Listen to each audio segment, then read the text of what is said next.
Hey guys, welcome back to the channel. As you can probably tell, I have a new camera and so far I'm loving it. There's going to be a huge step up in the quality content that you guys see on the channel.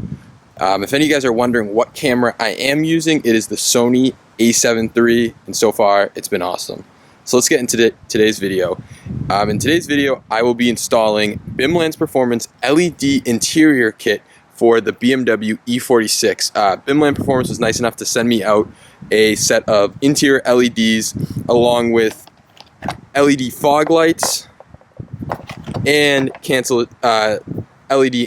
cancelizations for the actual code that it will throw on your dash. They also sent me out some LED side markers, which I won't be installing in this video. Any of the exterior stuff I will not be installing in this video, just all this interior stuff I'll be showing you guys how to install it. And it's, from the looks of it, it doesn't look like the cheap Chinese stuff that I've gotten on eBay in my other car, so hopefully this will have a really nice light output and will look much better, closer to an OEM LED that you'd find in a newer car.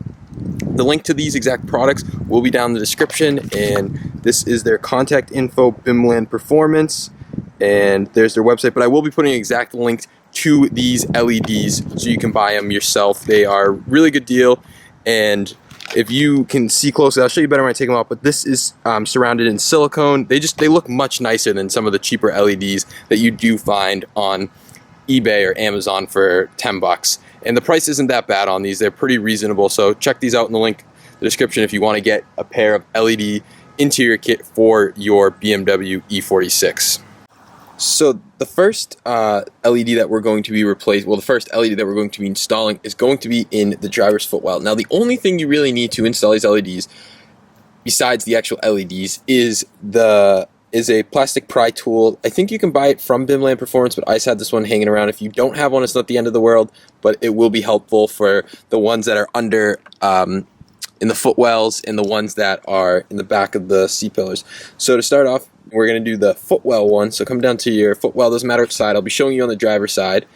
So it's going to be hard for me to actually show you guys up where it is. So I'm going to try my best to angle the camera so you guys can see what's going on. Okay, so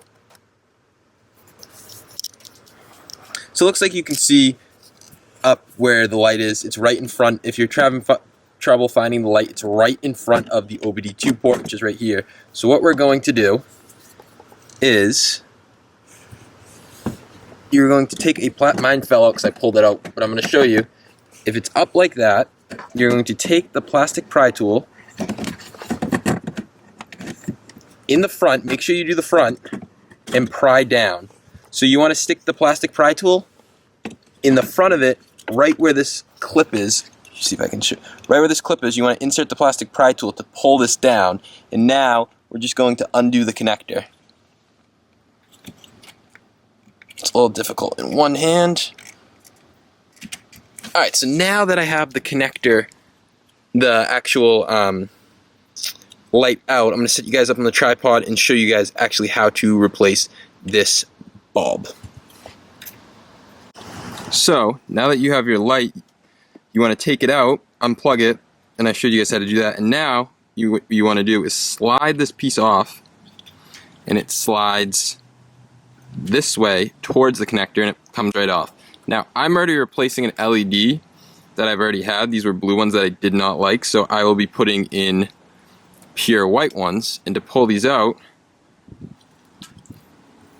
you might actually need your plastic pry tool, and just stick your plastic pry tool.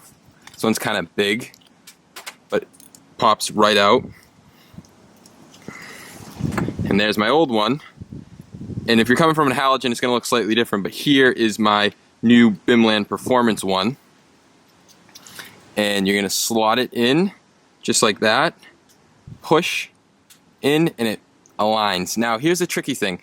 Make sure that the bulb is actually, the yellow is faced down, not, because it can spin really easily, and you want to make sure it's like that or else you won't get any light output. And this cap will hold it from rotating while it's in, so do the same thing. Start it at the top, slide down, and now it's in and you can see the color right there and you're all set.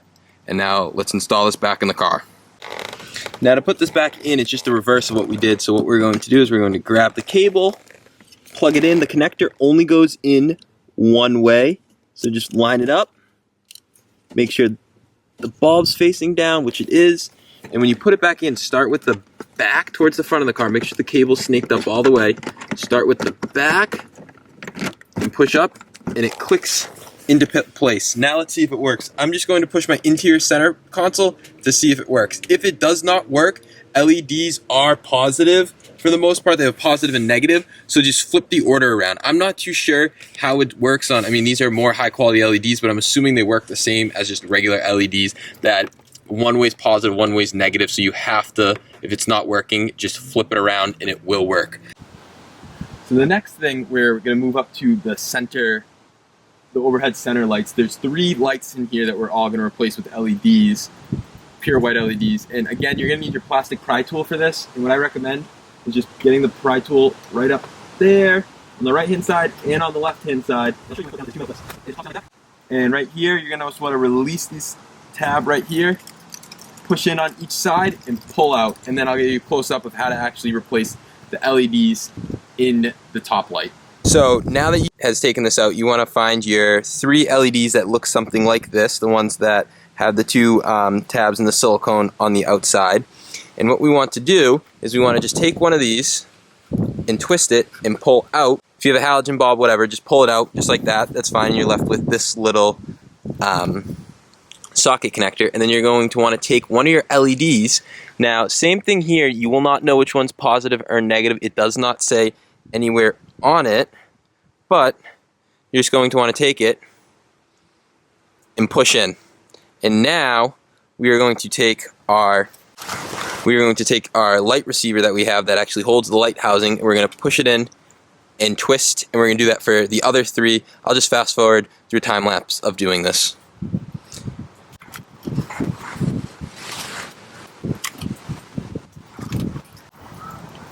Now you want to take your new installed LEDs and you want to plug this back in, but do not push it in yet.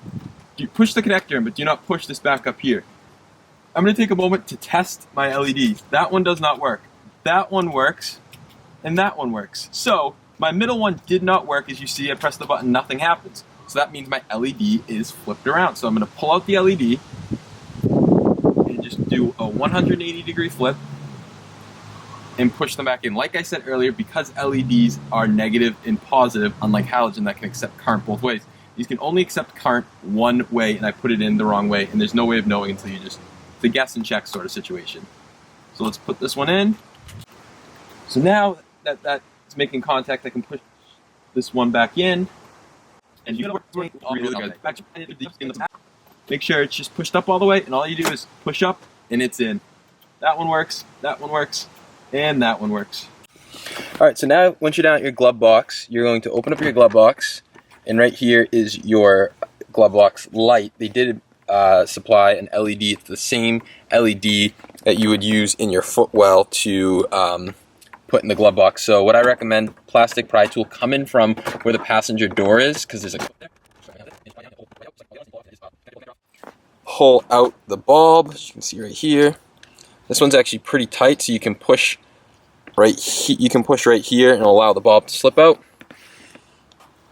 And then you take your new bulb, your LED, and do the same thing. Push in, and make sure that the black bar is facing up and the yellow part is facing down. Put the connector back in. The connector only goes in one way. Make sure it lights up. And now your glove box is in. So now we're gonna do the sun visor ones. It's the bigger ones that have these 2 metal ends on it. So to do that, just take a plastic pry tool, pop it in there, and it pops down. There's a connector, pull the connector off, or actually for these you can leave the connector on. Pull right here to pull out the bulb, put the new one in,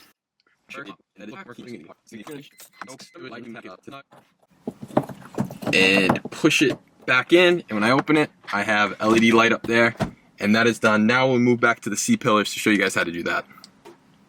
So now I'm going to show you how to do the rear C-pillars in the car. And you're going to want to take a plastic pry tool, pry from the bottom part. It is a little tricky, as you can see. You're going to try to pry from the bottom, just like that, and it will pop out. Release the connector. Once you have it out, it's the same procedure as the center console. You're going to remove the housing, pop out the LED. Now we're going to plug this in to see if it's actually working. So if you come up here, just plug it back in. The connector only goes in one way, as I've mentioned before. And as you can see, that's my center one controlling that, and that works. It's the center console light being controlled there. And then we're going to pull out this one too. And it should be working this time. That one works. I did test out this one, so it works. And now we can line it up. It goes in just like this. Just push in, and now they're in. So come back to your trunk, and you can pull. We're also going to replace these. They included LED ones for the trunk too. So what you're going to want to do is you're going to want to pull this tab. The next thing that you're going to have to do is locate where it actually clips in. There's a little slot right here, and I found it easiest to use a screwdriver instead of a plastic pry tool because it needs a lot of pressure. And once that's popped out, you can pull out the old bulb and insert the new one. And that's all. It just sits in just like that. And while you're in there, you might want to clean that inside because it is a mirror inside of it, as you can see. So that's how it makes its light. So the brighter that is, the brighter your light's going to be. And I'm just going to bend this little metal bracket in just to make it a tighter fit. And now that it's in, you're going to take your plastic piece, push it back on. There you go, it snaps back in. You can just push it back in, it slots back in, and you're all set. That's about it for this video. If you guys have any questions about this, I will be doing some night shots to show you what these LEDs actually look like at night, so you can get a better look of what they realistically do look like. So I'll insert those clips now. Hey guys, so I ended up waiting a couple days to do my final review on what I thought of the actual lights at night. A couple things I first wanted to mention before starting out. I have some other products to install from this company, and I do plan on working with them in the future. So if you like what you see for products, I will be having more videos about the products that I put into my car from BimLand Performance. And as always, I will put the link in the website in the description for you guys to check out. So now let's get on to what I think about these actual lights. And as you can see, they're on at night. I have my back ones on. You can see I have my dome lights on, and you can see I have my Footwell lights on. Now, these lights are not actually as purple or blue as they're showing, but you see these look more pure white, the Footwell lights. And that's how they appear to me. They appear that the top dome lights are the different Kelvin rating than the Footwell lights. And to be honest, I wish they were more consistent with all the lights looking the same. And we'll step around, we'll take a look at the trunk. So let me open up my trunk and I'll show you what my trunk lights look like so you can get an idea of the color. And you can see that this one is a whiter color. It has more of a white glow to it in the trunk than a blue color. It's a more persistent white that I prefer more of that white color. So the next thing to take a look at is the actual mirror lights, the vanity lights for your mirror. And as you can see, more pure white, and I like the pure white more than this blue color this bluish purple hint color that's going on. Now, while they are white, the Kelvin rating is supposed to be a more whiter color. They are showing up more blue on the camera, but they have a purple hinge in real life, but it's not that bad. Let me turn on this light so you guys can see. Anyways, that's all I have to say about these lights. Overall, I do like them. The quality of them is much nicer than some of the other ones, the cheap eBay ones. And like I said, I have some other products to test out from them. I have LED side markers to test out, LED fog lights, and in the future I will have more stuff to show you guys from BimLand Performance. So if you guys have any questions at all, please feel free to drop them in the comments below, and I'll catch you guys in the next video. Like always, don't forget to like, comment, and subscribe. And if you guys have any suggestions of stuff that I'm missing in my videos that you would like to see, or just general suggestions for videos, leave them in the comments below. I try to read every single comment. I may not be able to respond to all of them, but I do look at all comments, and I have my notifications on for every comments. So I'll catch you guys in the next one.